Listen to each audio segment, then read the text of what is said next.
Shalom, selamat bergabung dalam program Baca Alkitab setiap hari. Saya berdoa semoga Bapak Ibu Saudaraku semua diberkati Tuhan melalui pendengaran dan perenungan firman Tuhan setiap hari.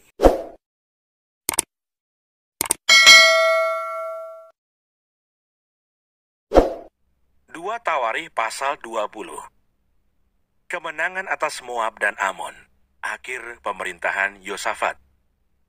Setelah itu Bani Moab dan Bani Amon datang berperang melawan Yosafat bersama-sama sepasukan orang Meunim.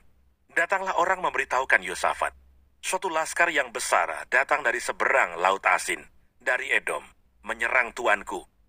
Sekarang mereka di Haseson Tamar, yakni En-Gedi. Yosafat menjadi takut, lalu mengambil keputusan untuk mencari Tuhan.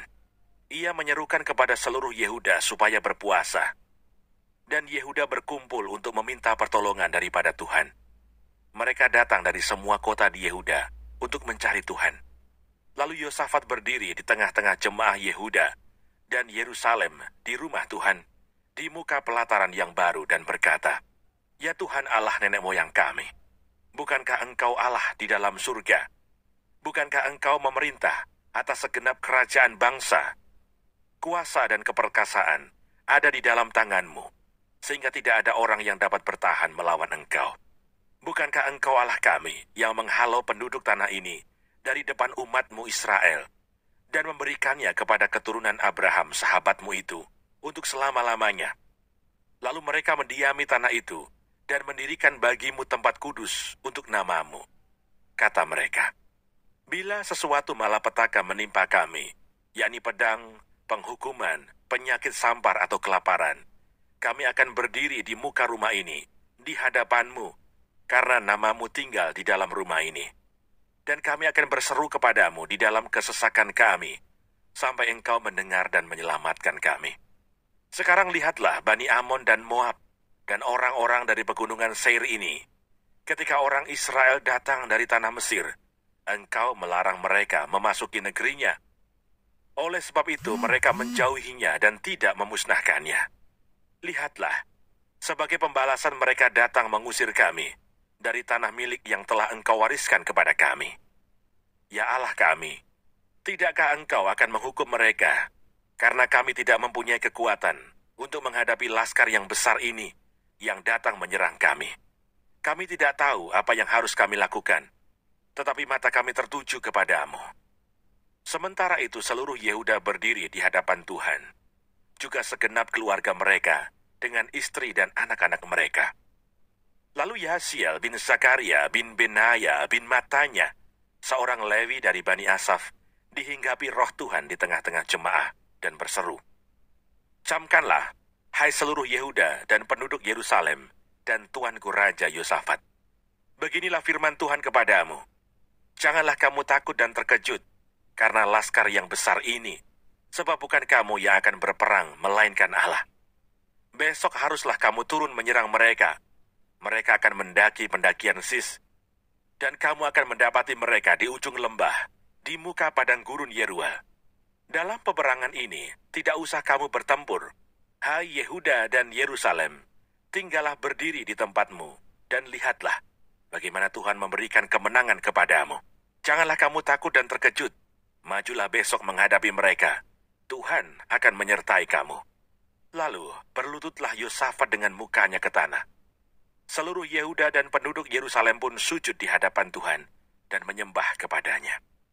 Kemudian orang Lewi dan Bani Kehat dan Bani Korah bangkit berdiri untuk menyanyikan puji-pujian bagi Tuhan, Allah Israel, dengan suara yang sangat nyaring.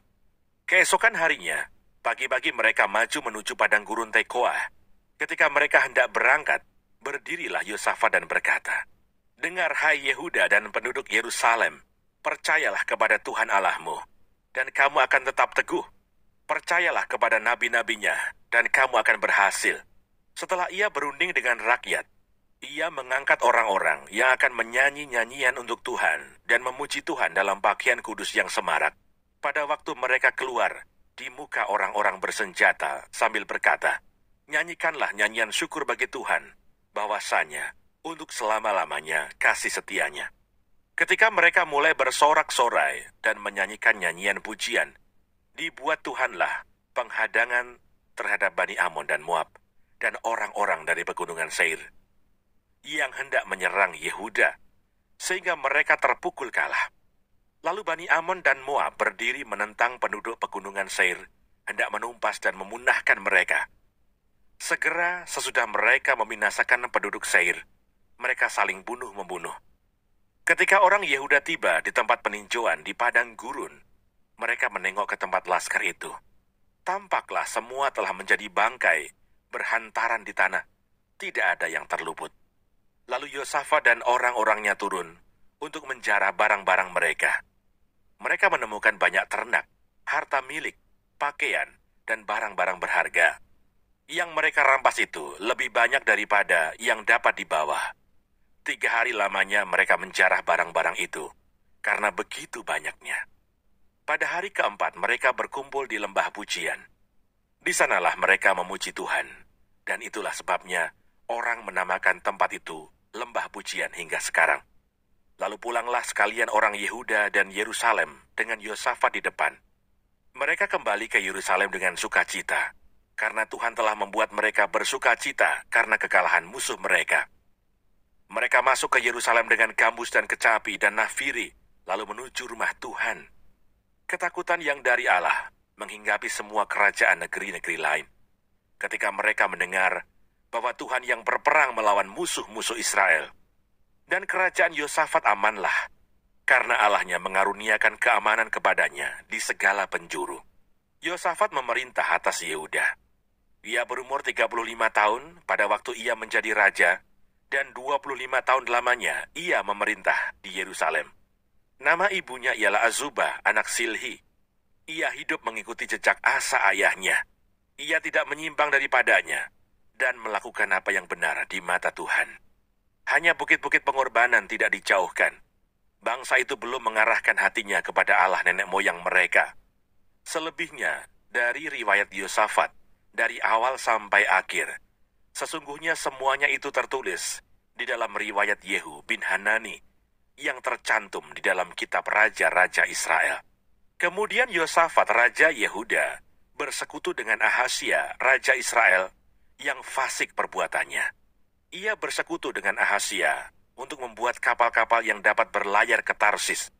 Kapal-kapal itu dibuat mereka di Esion Geber. Tetapi Eliezer bin Dodawa dari Maresa bernubuat terhadap Yosafat, katanya, "Karena engkau bersekutu dengan Ahasia, maka Tuhan akan merobohkan pekerjaanmu." Lalu kapal-kapal itu pecah dan tak dapat berlayar ke Tarsis.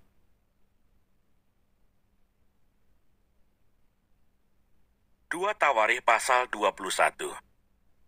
Kemudian Yosafat mendapat perhentian bersama-sama dengan nenek moyangnya, dan ia dikuburkan di samping nenek moyangnya di kota Daud. Maka Yoram anaknya menjadi raja menggantikan dia. Raja Yoram. Saudara-saudaranya, anak-anak Yosafat ialah Asaria, Yehiel, Zakaria, Asariyahu, Mikael, dan Sefaja. Mereka semua anak-anak Yosafat, Raja Israel. Ayahnya memberikan kepada mereka banyak pemberian, berupa emas dan perak, dan barang-barang berharga. Juga kota-kota berkubu di Yehuda. Tetapi kedudukan raja diberikannya kepada Yoram karena dialah anak sulungnya. Sesudah Yoram memegang pemerintahan atas kerajaan ayahnya dan merasa dirinya kuat, ia membunuh dengan pedang semua saudaranya dan juga beberapa pembesar Israel. Yoram berumur 32 tahun pada waktu ia menjadi raja, dan 8 tahun lamanya ia memerintah di Yerusalem. Ia hidup menurut kelakuan raja-raja Israel, seperti yang dilakukan keluarga Ahab, sebab yang menjadi istrinya adalah anak Ahab. Ia melakukan apa yang jahat di mata Tuhan. Namun demikian Tuhan tidak mau memusnahkan keluarga Daud, oleh karena perjanjian yang diikatnya dengan Daud, sesuai dengan yang dijanjikannya, bahwa ia hendak memberikan keturunan kepadanya dan kepada anak-anaknya untuk selama-lamanya. Pada zamannya, memberontaklah Edom terhadap kekuasaan Yehuda, dan mereka mengangkat seorang raja atas mereka sendiri. Maka majulah Yoram dengan panglima-panglimanya serta seluruh keretanya. Pada waktu malam bangunlah ia. Lalu bersama-sama dengan para panglima pasukan kereta, ia menerobos barisan orang Edom yang mengepung dia. Demikianlah Edom memberontak kekuasaan Yehuda dan terlepas sampai sekarang ini. Lalu Libna pun memberontak terhadap kekuasaannya pada masa itu juga. Itu disebabkan karena ia telah meninggalkan Tuhan, Allah nenek moyangnya. Lagi pula ia membuat bukit-bukit pengorbanan di gunung-gunung Yehuda. Ia membujuk penduduk Yerusalem untuk berzina, dan ia menyesatkan Yehuda. Lalu sampailah kepadanya sebuah surat dari Nabi Elia yang bunyinya, "Beginilah firman Tuhan Allah Daud, bapa leluhurmu, karena engkau tidak hidup mengikuti jejak Yosafat ayahmu dan Asa, Raja Yehuda, melainkan hidup menurut kelakuan raja-raja Israel, dan membujuk Yehuda dan penduduk-penduduk Yerusalem untuk berzina, sama seperti yang dilakukan keluarga Ahab. Dan juga karena engkau telah membunuh saudara-saudaramu, seluruh keluarga ayahmu yang lebih baik daripadamu. Maka Tuhan akan mendatangkan tulah besar atas rakyatmu, anak-anakmu, istri-istrimu, dan atas semua harta milikmu. Dan engkau sendiri akan menderita penyakit yang dahsyat, suatu penyakit usus, hingga selang beberapa waktu ususmu keluar oleh karena penyakit itu." Lalu Tuhan menggerakkan hati orang Filistin dan orang Arab yang tinggal berdekatan dengan orang Ethiopia untuk melawan Yoram. Maka mereka maju melawan Yehuda, memasukinya, dan mengangkut segala harta milik yang terdapat di dalam istana raja sebagai jarahan.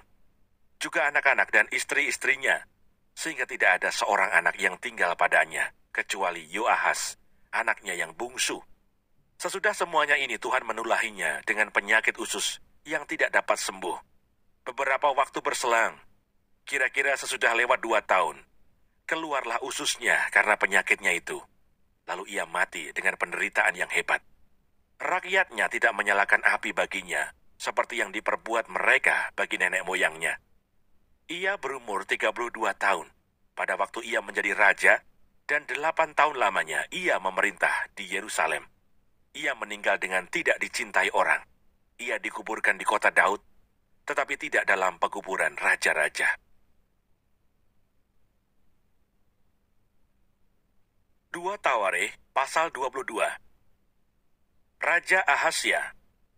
Lalu penduduk Yerusalem mengangkat Ahasya, anaknya yang bungsu menjadi raja, menggantikan dia, karena semua anaknya yang lebih tua umurnya telah dibunuh oleh gerombolan yang datang ke tempat perkemahan bersama-sama orang-orang Arab. Dengan demikian Ahasya, anak Yoram Raja Yehuda, menjadi raja. Ahasya berumur 42 tahun pada waktu ia menjadi raja, dan setahun lamanya ia memerintah di Yerusalem.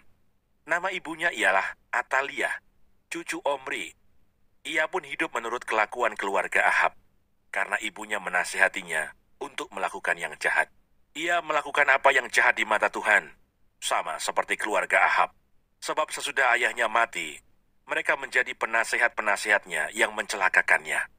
Atas nasihat mereka pula, ia pergi bersama-sama Yoram bin Ahab, Raja Israel, untuk berperang melawan Hazael, Raja Aram, di Ramot Gilead. Tetapi orang-orang Aram melukai Yoram. Kemudian pulanglah ia ke Yisrael untuk diobati oleh karena luka-luka yang didapatnya di Rama pada waktu ia berperang melawan Hazael, Raja Aram. Dan Ahasya anak Yoram Raja Yehuda pergi menjenguk Yoram bin Ahab di Yisrael karena dia sakit. Ahasya dibunuh Yehu. Telah ditentukan Allah bahwa Ahasya akan menemui ajalnya pada waktu ia mengunjungi Yoram. Maka ketika Ahasya datang, pergilah ia bersama-sama Yoram mendapatkan Yehu, cucu Nimsi, yang telah diurapi Tuhan, supaya dialah yang melenyapkan keluarga Ahab. Sementara Yehu melakukan penghukuman atas keluarga Ahab, ia menjumpai pembesar-pembesar Yehuda dan anak-anak saudara-saudara Ahasya yang melayani Ahasya. Juga mereka dibunuhnya. Lalu ia mencari Ahasya. Ahasya tertangkap ketika ia bersembunyi di Samaria. Ia dibawa kepada Yehu, lalu dibunuh. Tetapi dikuburkan juga karena kata orang, dia ini cucu Yosafat yang mencari Tuhan dengan segenap hatinya. Dari keluarga Ahasya tidak ada lagi yang sanggup memerintah. Atalia dibunuh dan Yoas menjadi raja. Ketika Atalia, ibu Ahazia, melihat bahwa anaknya sudah mati, maka bangkitlah ia membinasakan semua keturunan raja dari kaum Yehuda. Tetapi Yosabat, anak perempuan raja, mengambil Yoas bin Ahazia, menculik dia dari tengah-tengah anak-anak raja yang hendak dibunuh itu, memasukkan dia dengan inang penyusunya ke dalam gudang tempat tidur. Demikianlah Yosabat, anak perempuan Raja Yoram, istri Imam Yoyada. Ia adalah saudara perempuan Ahazia, menyembunyikan dia terhadap Atalia, sehingga ia tidak dibunuh Atalia. Maka tinggallah Yoas 6 tahun lamanya bersama-sama mereka dengan bersembunyi di rumah Allah, sementara Atalia memerintah negeri. Jangan lupa subscribe, nyalakan loncengnya, like, dan share. Terima kasih. Tuhan Yesus memberkati.